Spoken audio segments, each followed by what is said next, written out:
The day my father handed Derek the keys to a $1.2 million Manhattan penthouse, I was standing in a muddy Vermont field staring at a collapsed roof and a family of raccoons living in the kitchen. "It's yours," Ray said, tossing me a rusted key. "Your mother's sentimental nonsense. Sell it. Burn it. I don't care." My brother was already posting his floor-to-ceiling windows on Instagram. My stepmother Patricia was calculating square footage for a guest room she'd never sleep in. The family joke for 18 months. Audrey got the chicken coop. I laughed along. Every Thanksgiving. Every Christmas dinner where Patricia asked how the little farm was coming along in that tone.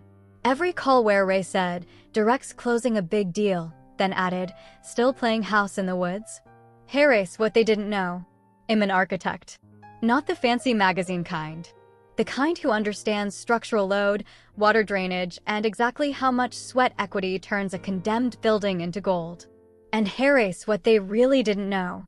3 weeks after my father gave me that key, I drove back to Vermont alone, stood in that rotting farmhouse, and found a cedar box hidden behind a loose stone in the fireplace hearth. Inside was a letter from my mother.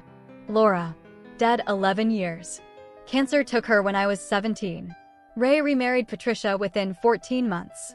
The letter was dated 6 months before she died. "Audrey, I bought this house in 2003 with my mother's money, my money, not your father's. It's in an irrevocable trust with Margaret Chin as executor. Ray can't touch it. It was always yours. I just needed you to be old enough to fight for it." There was a second key, brass old. And a note. "Call Margaret when you're ready." I sat on that dirty floor for an hour. Raccoons watched from the ceiling joists. For the first time since my mother died, I didn't feel like the forgotten daughter. I felt like I'd just been handed a weapon. I didn't tell anyone about the trust.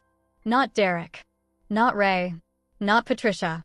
Not even my best friend Nora, who helped me haul 2 tons of debris out of that house over the next 18 months.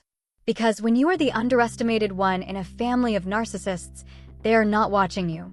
They are too busy performing for each other. Derek burned through his trust fund on bottle service and a fiancée who left after finding out his investment portfolio was just dead. Ray pretended his 3rd marriage was happy. Patricia bragged about old Connecticut money nobody had ever seen. I drained my savings about 80. 10 years of living like a broke grad student. 000. But my mother had thought of everything. Her trust held. 80. Teen Irsof living like a brokered student, but Mamother had thought of everything. Her trust held 450, specifically designated for the property's restoration. Margaret helped me access it. Laura had planned every dollar. I quit my corporate job, the one Ray called cute, but not a real career, and moved to Vermont full-time. Margaret Chin was 72, silver hair, eyes that had seen every kind of family destruction. "Your mother loved you more than she feared your father," Margaret said. Which is remarkable, because she feared him quite a lot. The folder contained everything. The 2003 purchase agreement. The trust documents. A quitclaim deed that had never been filed. And a handwritten will excluding Ray from any claim on the Vermont property. I signed 3 documents that afternoon. Filed the quitclaim deed the next morning. And went back to work. Limestone House opened 14 months later. 7 guest suites. A restored barn. A commercial kitchen that cost more than Derek's first car. Every beam hand-scraped. Every tile from a salvage yard. Architectural Digest would eventually ask to photograph it. The first booking came from a tech CEO. The second from a wedding party that paid $18,000 for 3 days. By month 8, we were booked solid through 2 seasons. Nora quit her job in Boston and moved into the carriage house. We hired a chef, a groundskeeper. We expanded the gardens using heirloom seeds my mother had saved in a Ziploc bag inside that cedar box. I didn't call my father. I didn't post on Instagram. I just worked. But success finds people who want to take credit for it. The call came on a Tuesday. Ray's voice was warmer the way he got when he wanted something. "Audrey, sweetheart. Derek and I are coming up this weekend. Thought we'd see the place." "Not your place. The place." "Sure, Dad." Calm. Pleasant. The same tone ID used for 20 years of dinners where Patricia talked about my weight and Derek talked about my salary and Ray talked about how proud he was of his son. They arrived Saturday in a black Escalade. Derek wore loafers that cost more than my first power tools. Ray had a folder under his arm. Patricia stayed in the car, probably didn't want dirt on her shoes. I served coffee on the terrace. The view was ridiculous green mountains rolling into October gold. Derek looked at the terrace, the barn, the 7 guest suites. He couldn't finish. It's incredible, Ray said. He opened the folder. You have 72 hours to hand this place over. Your brother's taking control now. A letter of intent, poorly drafted, claiming the property was a family asset and I had managed it temporarily. Ray's signature. Patricia's too. Derek grinned.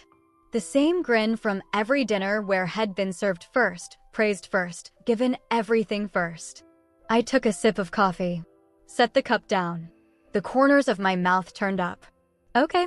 Ray blinked. Okay. 3 days. You want the property. I'll have everything ready. Derek looked almost disappointed. Head wanted a fight. Head wanted me to cry, to beg, to admit I was the lesser child who didn't deserve to keep it. Instead, I stood, shook my father's hand like we were closing a deal, and walked inside without looking back. Behind me, Derek laughed. Told you she'd fold. I closed the door, leaned against the frame, and pulled out my phone. Margaret? They're coming on Tuesday. Bring the trust documents, the quitclaim deed, and my mother's letter. Also the sheriff. Just in case. 3 days later, I sat on the porch at 8:47 a.m. October air cold enough to see my breath. Jeans, a wool coat, and the brass key around my neck. Nora stood behind me with 2 mugs, trying not to look nervous. The pickup came up the driveway at 9:02. Ray driving. Derek in the passenger seat, grinning, texting about his new property. Behind them, a U-Haul full of boxes. They parked. Derek jumped out, stretching like he already owned the place. Ray followed slower, buttoning his jacket. They didn't see the cars. 3 of them, parked behind the barn. A black BMW Margaret Chin, a county sheriff's SUV, and a silver Audi. Derek took 3 steps toward the porch, then stopped. His phone fell. Dad, he said. Who the hell is that? Ray followed his gaze. The confidence drained out of him in a single second. Because standing in the doorway behind me was Margaret Chin. On either side of her, 2 uniformed officers. And walking down the porch steps was Elena Vasquez, the forensic accountant my mother had hired in 2004. The binder under her arm was thicker than a phone book. She'd documented every dollar Ray had stolen from Laura's inheritance. Swiss accounts. Cayman shell companies. Fake consulting fees to his brother's non-existent firm.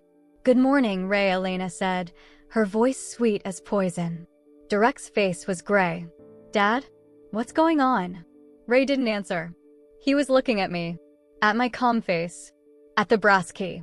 For the first time in his life, Harold Raymond Appleton understood he had never, not once, been in control. I smiled. 3 days, I said. Just like you asked. The morning sun hadn't cleared the tree line when my father realized Head walked into a trap Head spent 20 years building. Elena handed Ray the binder. He didn't take it. What is this? His voice cracked. ID never heard that. Every dollar you stole from Laura's trust between 2001 and 2007, Elena said. Every signature. Every lie. Derek was still standing in the gravel. ID give him that. He hadn't moved, his mouth opening and closing like a gutted fish. Dad? What is she talking about? Nothing, Ray said too quickly. Audrey, this is nonsense. Don't. I stepped off the porch. Walked past Derek like furniture. Stopped 3 feet from my father. That binder contains enough evidence for wire fraud, tax evasion, and embezzlement. The IRS has been reviewing it for 6 weeks. Last Thursday, they opened a formal investigation. Ray went white. Not pale. White. You wouldn't. Dad, you gave me 3 days to hand over Limestone House. I used those 3 days to make sure every agency that needs your head has it on a platter. Behind me, Derek made a wounded animal sound. The penthouse. What about my penthouse? I turned to my brother. The golden child. The man who'd never worked a day. Your penthouse was bought with money Dad stole from Mom's inheritance. That fake investment firm you ran for 18 months? The one that lost $200,000 of other people's money? All of it was Laura Chen's. Not his. Not yours. Hers. No, that's not. I pulled out my phone. Showed him the email from my attorney. The court granted a temporary restraining order on the account last Friday. It's frozen as of this morning. The notice of default on the penthouse was filed yesterday. You'll have 90 days to vacate. He dropped to his knees in the gravel. Like a puppet with cut strings. I don't have anywhere to go. Audrey, please. I'm your brother. I crouched to eye level. Let him see 20 years of resentment. You're not my brother. You're the man who laughed when they gave me a ruined house. Who called me a failure at every holiday dinner. Who showed up today with a U-Haul to steal the only thing I ever built. I stood up. You don't get to say please now. Patricia had gotten out of the Escalade. She stood by the door, designer sunglasses hiding her eyes. Ray, she said, sharp and cold. Tell me you didn't. Ray stared at the binder like it was a death sentence. Because it was. The house, he said finally. It's not even mine, is it? Margaret stepped forward, silver hair catching light. She held up the original trust document. The property was purchased with Laura's separate funds, placed in an irrevocable trust for Audrey in 2003. You have never had any legal claim. Not when Laura was alive. Not after she died. Not ever. She pulled out the quitclaim deed ID filed 18 months ago. Audrey is the sole owner of record. You have no right to be here. No right to demand anything. No legal standing to contest any of it. Ray looked at me. For a moment, something like regret. Or fear. Or the realization that his entire life had been a performance for an audience that just walked out. You planned this. From the beginning. When I gave you the key. When I said 3 days. You already knew. I nodded. I knew the day I found Mom's letter. The day I started building this place. Not for a project. For proof. Proof of what? Proof that I could succeed without you. Proof that your love was conditional. Proof that you'd come back the moment you thought I had something worth taking. My smile didn't reach my eyes. And you did. Right on schedule. The sheriff stepped toward Derek, still on his knees. Sir, vacate the premises. You're trespassing. Derek looked up at me. Tears. The first ID ever seen from him. Audrey, please. I don't have anywhere. You have a moving truck full of boxes. Figure it out. The sheriff helped him up. Walked him to the U-Haul. Derek kept looking over his shoulder at me, at the house, at everything Head assumed would be his without earning it. Patricia got back in the Escalade and slammed the door. Already on her phone, probably her divorce attorney. Ray stood alone in the gravel, holding the binder. This doesn't have to go this way. We're family. We can work something out. No, I said. We can't. I walked back to the porch. Paused at the top step. Turned to look at my father one last time. You'll hear from the IRS within 30 days. And from the Attorney General's office. By the time they're done, you won't have a house in Connecticut. You won't have a marriage. You won't have a reputation. I paused. Page 47 of that binder. That's where Mom's final letter is. I put a copy there. She wrote it the week before she died. You should know what she thought of you. Ray's face crumbled. What does it say? I turned away. She wrote, Ray, you were never the man I married. You were just the man I survived. Now get off my property. I stood on the porch for a long minute after they left. Watched the dust settle. Felt the October wind. Nora handed me a fresh mug. You okay? No, I said. But I will be. We walked inside. At the farmhouse table where my mother used to peel apples, I sat down. Nora poured coffee. So what now? She asked. I looked at the photograph of my mother on the windowsill, smiling like she'd always known how this would end. Now, we have a wedding party at 3. The floral delivery in an hour. And the hydrangeas need watering. That's it? I opened my mother's letter one more time. Read the line ID memorized. Audrey, the world will try to convince you that silence is strength. It's not. Strength is knowing when to wait and knowing exactly what to do when the waiting is over. I closed the letter. Looked out at the mountain shed loved.